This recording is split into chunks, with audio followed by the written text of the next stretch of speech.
यह कहानी एक लिस नाम की लड़की की ज़िंदगी की सच्ची कहानी है, जो वक्त और हालातों के चलते सड़क पर आ जाती है। न उसके पास खाने को खाना है, न पहनने के लिए कपड़ा, न रहने के लिए जगह। पर लिस के अंदर कुछ ऐसा होता है जो शायद हर एक इंसान के अंदर नहीं होता, जो उसकी पूरी ज़िंदगी बदल देता है। इस कहानी की शुरुआत में हमें न्यूयॉर्क शहर के घर को दिखाया जाता है, जो घर बहुत ज़्यादा गंदा है।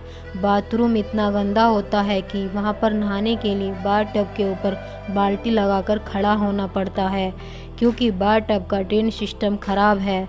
इस घर में लिस नाम की लड़की अपने मॉम डैड और अपनी बड़ी बहन के साथ रहती है। लिस के मॉम डैड को नशे की आदत है। जब भी उसकी मॉम को नशा करना होता है तो लिस और उसकी बहन के पास जो भी थोड़े बहुत पैसे होते हैं वह भी उनसे छीनकर अपने नशे के लिए ले जाती है। लिस के डैड हमेशा एक गेम शो देखते रहते हैं, जो कि एक क्विज शो है। उन्हें अपने घर की कोई चिंता नहीं है। लिस और उसकी बहन के पास इतने पैसे नहीं होते कि वह अपना पेट भर सके, इसलिए कई बार लिस को डस्टबिन से खाना निकाल कर खाना पड़ता है। उसे पता है कि उसके परिवार की हालत बहुत ज़्यादा ख़राब है, लेकिन फिर भी वह अपनी मॉम से बहुत प्यार करती है और उसकी मॉम की वजह से आसपास के लोगों को बहुत परेशानी हो रही होती है, इसलिए उनके नेबर पुलिस को कॉल कर देते हैं। पुलिस आकर लिस की मॉम को अपने साथ ले जाती है। दरअसल ज़्यादा नशा करने की वजह से उनकी दिमागी हालत और भी पहले से ख़राब हो चुकी है।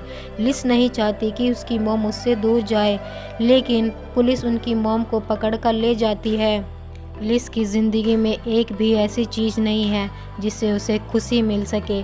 जब वो स्कूल जाती है तो उसके जितने भी क्लासमेट होते हैं सब उसे बहुत चिढ़ाते हैं, क्योंकि लिस के कपड़ों में से बदबू आ रही होती है। लिस के बाल उलझे रहते हैं, उसकी केयर करने वाला कोई नहीं है, सब उसे स्मेली गर्ल कहते हैं। लेकिन उसकी टीचर उसे बहुत पसंद करती है, क्योंकि बहुत कम स्कूल आने के बावजूद भी लिस बहुत अच्छे मार्क्स लाती है, क्योंकि वह पढ़ने में बहुत इंटेलिजेंट है। उसकी टीचर उसे अपने पास बुलाती है, उसे कुछ कपड़े देती है और कहती है कि तुम महीने में 1 या 2 बार ही स्कूल आती हो, तुम्हें हर रोज़ स्कूल आना चाहिए।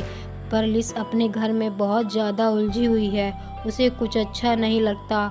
यहाँ तक कि पढ़ाई में बहुत ज़्यादा इंटेलिजेंट होने के बाद भी उसे स्कूल जाना पसंद नहीं है।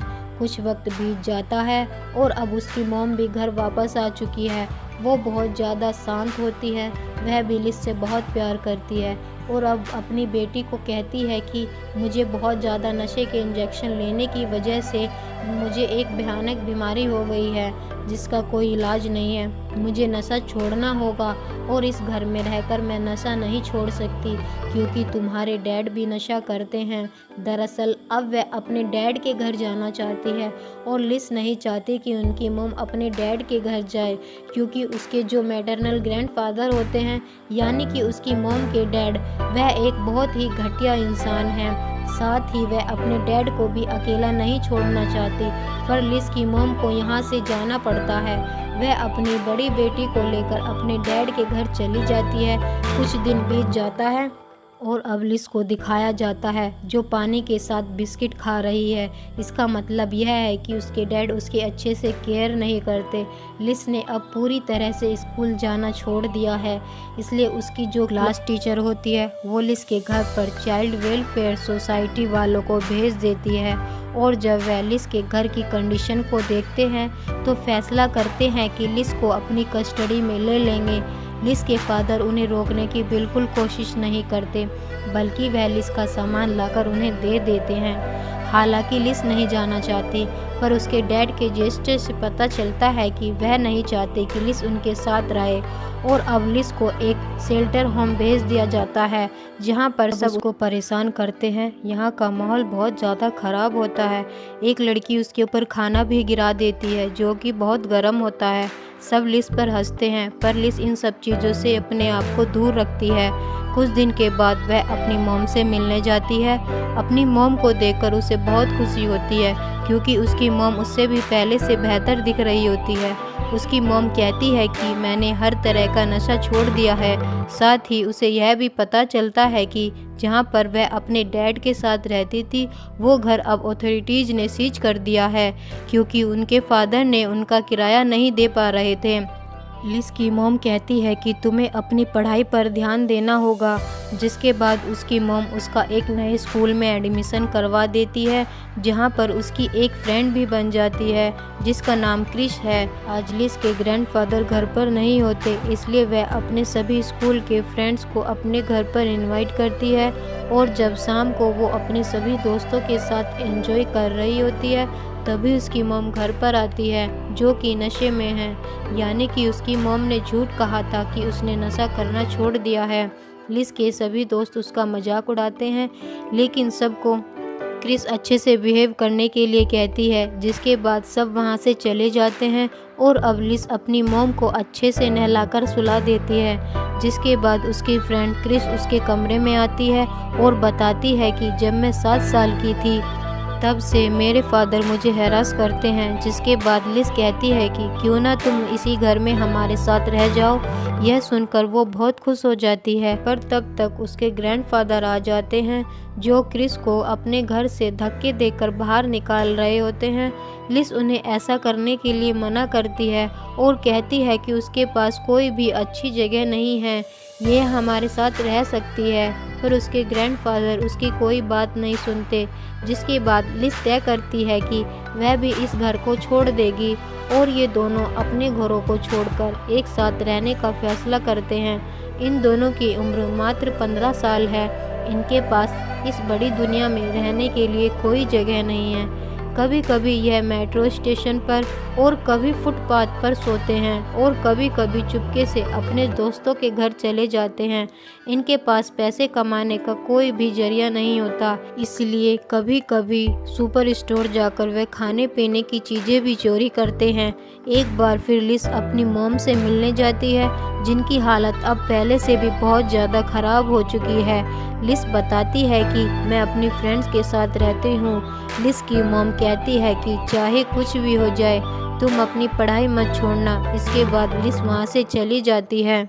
लिस के पास रहने के लिए कोई अच्छी जगह नहीं है, जिसकी ज़िंदगी मुश्किलों से भरी हुई है, पर वो अपनी मॉम से अब भी बहुत प्यार करती है।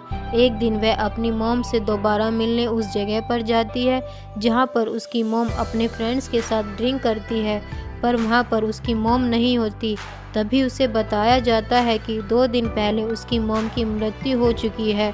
यह सुनकर लिस पूरी तरह से टूट जाती है और उस जगह जाती है जहाँ पर उसकी मॉम को दफनाया गया था, पर वह देखती है कि उसके मैटरनल ग्रैंडफादर ने उसकी मॉम को अच्छे से नहीं दफनाया। अब भी उनकी बॉडी एक बॉक्स में है। लिस उसी बॉक्स के ऊपर लेटकर उन सभी पलों को याद करती है जो उसने अपनी मॉम के साथ बिताए थे। वह बहुत ज़्यादा दुखी है और अब वह एक बार फिर से कम्युनिटी सेंटर स्कूल जाती है। वह दोबारा एडमिशन लेना चाहती है, पर वह एडमिशन के लिए लेट हो चुकी है। लिस कहती है कि मुझे पढ़ना है, इसलिए उसे हेड ऑफ द स्कूल से मिलवाया जाता है जो उसे फॉर्म भरने के लिए कहता है। लिस फॉर्म भरने के साथ एक एस्से भी लिखती है जो कि उसने बहुत अच्छे से लिखा होता है। यह एस्से ड्रीम्स के बारे में होता है और अब हेड ऑफ द स्कूल जब उसे पढ़ता है तो कहता है कि मैं तुम्हें एडमिशन देने के लिए तैयार हूँ, पर तुम्हें अपने गार्डियन को लाना होगा। इसके बाद लिस अपने डैड के पास जाती है जो कि एक शेल्टर होम में रहते हैं। लिस उन्हें बताती है कि मैं दोबारा पढ़ना चाहती हूँ, तुम्हें मेरे साथ स्कूल चलना होगा। हालांकि वह चलना तो नहीं चाहता, पर लिस उन्हें कन्विंस कर लेती है। जिसके बाद वह स्कूल आता है जहां पर वह हेड ऑफ द स्कूल से बहुत अजीब से ऑकवर्डली बात कर रहे होते हैं, पर वह लिस के एडमिशन के लिए सभी प्रोसेस को पूरा कर देते हैं। लिस को एडमिशन मिल चुका है। लिस के डैड शेल्टर होम लौटने से पहले उसे बताते हैं कि जो बीमारी तुम्हारी मॉम को थी वह बीमारी मुझे भी है, तुम अपनी पढ़ाई पर ध्यान देना। और इसके बाद उसके डैड वहाँ से चले जाते हैं। लिस की आंखों में आंसू हैं, पर अब उसने ठान लिया कि वह अपनी मॉम के सपने को पूरा जरूर करेगी, जो हमेशा चाहती थी कि लिस बहुत अच्छे से पढ़े। और अब लिस बहुत मेहनत करती है उसके टेस्ट में A- मार्क्स आते हैं। हेड ऑफ द स्कूल कहते हैं कि मैं चाहता हूं कि तुम्हें A मिले। दरअसल वह भी चाहते हैं कि लिस बहुत अच्छे से बहुत आगे बढ़े। जिसके बाद लिस एक दिन में 10 क्लासेस लेना शुरू कर देती है। दरअसल वह अपनी हाई स्कूल की पढ़ाई को 21 साल का होने से पहले पूरा करना चाहती है। दरअसल ऐसा करने के लिए उसे 4 सालों की ज़रूरत है, पर वह 2 सालों में इसे कंप्लीट करना चाहती है। इसलिए रात रात भर वह अपने स्कूल में ही पढ़ती रहती है। साथ ही वह पार्ट टाइम जॉब भी करती है। एक दिन उसकी मुलाकात अपनी पुरानी फ्रेंड से होती है, जिससे मिलकर वह बहुत खुश होती है। वह क्रिस से कहती है कि तुम भी मेरे साथ स्कूल में एडमिशन ले लो, पर क्रिस उसकी बात को इग्नोर करती है। जल्द ही अब लिस का रिजल्ट आता है और इस बार उसे पूरे स्कूल में सबसे अच्छे मार्क्स मिले होते हैं। उसने टॉप किया है, जिस वजह से लिस को बोस्टन ले जाया जाता है। लिस को विश्वास नहीं होता और अब हेड ऑफ यूनिवर्सिटी ले जाते हैं। लिस इस यूनिवर्सिटी को यहाँ के स्टूडेंट को देखकर हैरान होती है। उसने इतनी बड़ी यूनिवर्सिटी के बारे में कभी सोचा नहीं था और अब उसकी आंखों में एक सपना है, जिस सपने को हेड ऑफ द स्कूल देख लेते हैं। वह कहते हैं कि तुम भी इस यूनिवर्सिटी में एडमिशन ले सकती हो, पर इसके लिए तुम्हें मेहनत करनी पड़ेगी। अब लिस वापस लौटने के बाद पहले से भी ज़्यादा मेहनत करना शुरू कर देती है, ताकि उसे स्कॉलरशिप मिल सके। यहाँ पर एक टीचर होती है जो लिस को एक ऐसे कंपटीशन के बारे में बताती है जो न्यूयॉर्क टाइम्स ऑर्गेनाइज कर रहा होता है, और जो भी इसे जीतेगा उसे हार्वर्ड यूनिवर्सिटी में एडमिशन मिल जाएगा, क्योंकि हार्वर्ड यूनिवर्सिटी का जितना भी खर्चा होगा वो न्यूयॉर्क टाइम्स भरेगा। और अब लिस भी अपनी पढ़ाई पर ध्यान देती है। वह अपने 4 साल की पढ़ाई को 2 साल में ख़त्म कर देती है, और जब वह 18 साल की होती है तो वह उसे एस्से को कंपटीशन में अपने एस्से को भेजती है। उस एस्से में उसने अपने जीवन के बारे में लिखा होता है कि किस तरह से उसने अपने माँ बाप, अपनी बड़ी बहन के साथ बुरे वक्त देखे और किस तरह से वह उन हालातों से बाहर निकली। लिस के एस्से को सेलेक्ट कर लिया जाता है, जिसके बाद उसे इंटरव्यू के लिए जाना होगा, लेकिन उसके पास इंटरव्यू के लिए कपड़े नहीं होते। इसलिए वह अपनी बड़ी बहन के पास जाती है ताकि वह उसके कपड़े पहनकर इंटरव्यू के लिए जा सके। उसकी बड़ी बहन जीवन से हताश हो चुकी है। उसे बहुत कम नज़र आता है, क्योंकि यह प्रॉब्लम लिस की मॉम को भी थी, और अब वह अपनी बड़ी बहन के कपड़े पहनकर इंटरव्यू के लिए जाती है। यहाँ पर वह सबको अपने जीवन के बारे में बताती है।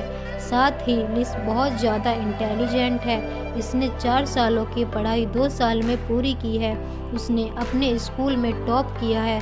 उसके पूरे जीवन को समझने के बाद एडिटर लिस को अकेले में जाकर कहता है कि तुमने इस कंपटीशन को जीत लिया है, जो सुनकर लिस बहुत खुश होती है। वो एडिटर को गले से लगा लेती है और अगले दिन प्रेस कॉन्फ्रेंस में सबके सामने अनाउंस किया जाता है कि लिस वो 6th लड़की है जिसने इस कंपटीशन को जीत लिया है, जिसका मतलब यह है कि हार्वर्ड यूनिवर्सिटी में वह पढ़ सकती है। लिस से पूछा जाता है कि उसने यह कैसे किया। लिस ने कहा कि मेरे जीवन में हार्डवर्क करने के अलावा मेरे पास कोई दूसरा रास्ता नहीं था। मैंने वही किया और उस हार्ड वर्क के जरिए मैं अपने जीवन को, अपनी लाइफ को एक बार फिर से ट्रैक पर ले आई। लिस के लिए हर कोई तालियां बजाता है। लिस जब यहाँ से जा रही होती है तो हर कोई उसकी फ़ोटो खींचता है। लिस से हर कोई इंस्पायर्ड है, क्योंकि उसने वो कर दिखाया जो शायद किसी भी आम इंसान के लिए करना मुमकिन नहीं है। इसलिए जीवन में कभी भी कठिन परिस्थितियाँ आए तो हमें उनका सामना करना चाहिए। हार्ड वर्क करना कभी नहीं छोड़ना चाहिए, क्योंकि हार्ड वर्क एक ऐसा जरिया है जिससे हम अपने जीवन की सारी परिस्थितियों को पूरी तरह से अपने फेवर में ला सकते हैं। आपको इस कहानी से क्या प्रेरणा मिलती है, कमेंट करके ज़रूर बताएं। उम्मीद है कि आपको ये कहानी ज़रूर पसंद आई होगी।